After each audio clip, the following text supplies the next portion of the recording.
And anyway, I'll just say it, and you can think what you want. I talk to Tony Hawk, and Tony Hawk talks back. Some of you, probably the same people who thought I spend my time twirling around on ice skates, won't have heard of Tony Hawk. Well, I'll tell you, but I have to say that you should know already. Not knowing Tony Hawk is like not knowing Robbie Williams, or maybe even Tony Blair. It's worse than that if you think about it, because there are loads of politicians and loads of singers, hundreds of TV programmes. George Bush is probably even more famous than Tony Blair, and Britney Spears or Kylie is as famous as Robbie Williams. But there's only one skater, really, and his name's Tony Hawk. Well, there's not only one, but he's definitely the big one. He's the J.K. Rowling of skaters. The Big Mac, the iPod, the Xbox. The only excuse I'll accept for not knowing TH is that you're not interested in skating. When I got into skating, my mum bought me a Tony Hawk poster off the internet. It's the coolest present I've ever had, and it wasn't even the most expensive. And it went straight up onto my bedroom wall, and I just got into the habit of telling it things. At first, I only told Tony about skating. I'd talk about the problems I was having, or the tricks I'd pulled off.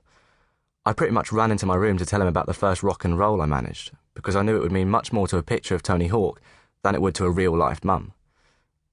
I'm not dissing my mum, but she hasn't got a clue, really. So when I told her about things like that, she'd try to look all enthusiastic, but there was nothing really going on in her eyes. She was all, "Oh, that's great." But if I'd asked her what a rock and roll was, she wouldn't have been able to tell me. So what was the point? Tony knew, though. Maybe that was why Mum bought me the poster, so that I'd have somebody else to talk to. The talking back started soon after I read his book, Hawk Occupation Skateboarder. I sort of knew what he sounded like then, and some of the things he'd say. To be honest, I sort of knew all of the things he'd say when he talked to me, because they came out of his book. I'd read it 40 or 50 times by then, and I've read it a few more times since. In my opinion, it's the best book ever written. And not just if you're a skater. Everyone should read it, because even if you don't like skating, there's something in there that could teach you something. Tony Hawk has been up and down and gone through things just like any politician or musician or soap star. Anyway, because I'd read it 40 or 50 times, I could remember pretty much all of it off by heart. So, for example, when I told him about the rock and rolls, he said, "They aren't too hard, but they're a foundation for learning balance and control of your board on a ramp." Well done, man. The well done, man part was actual conversation, if you see what I mean. That was new. I made that up. But the rest, those were words he'd used before, more or less. Okay, not more or less. Exactly. I wished in a way that I didn't know the book so well, because then I could have left out the bit where he says, "They aren't too hard." I didn't need to hear that when I'd spent like 6 months trying to get them right. I wish he'd just said, "Hey, they're a foundation for learning balance and control of your board."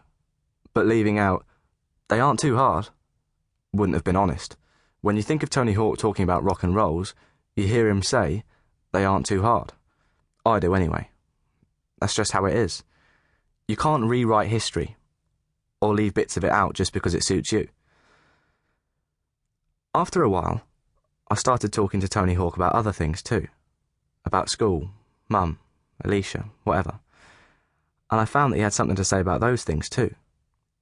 His words still came out of his book, but the book is about his life, not just skating, so not everything he says is about sack taps and shove-its. For example, if I told him about how I'd lost my temper with Mum for no reason, he'd say, "I was ridiculous. I can't believe my parents didn't duct tape me up, stuff a sock in my mouth and throw me in a corner."